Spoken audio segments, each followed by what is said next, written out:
Hello! In this video I will show you how to install ChatGPT Widget on Motorola Edge 15 EO.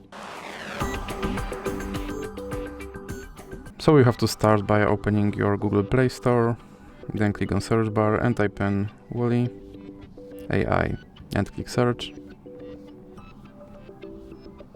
Now you have to select this application and click install.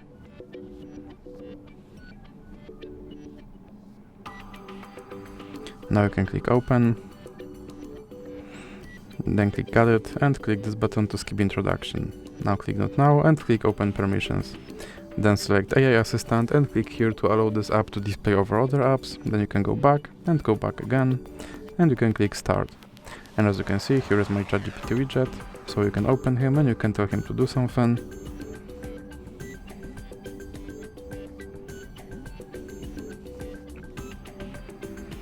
And as you can see, he responded. And if you want to remove him from your screen, simply drag him into the X icon in the middle.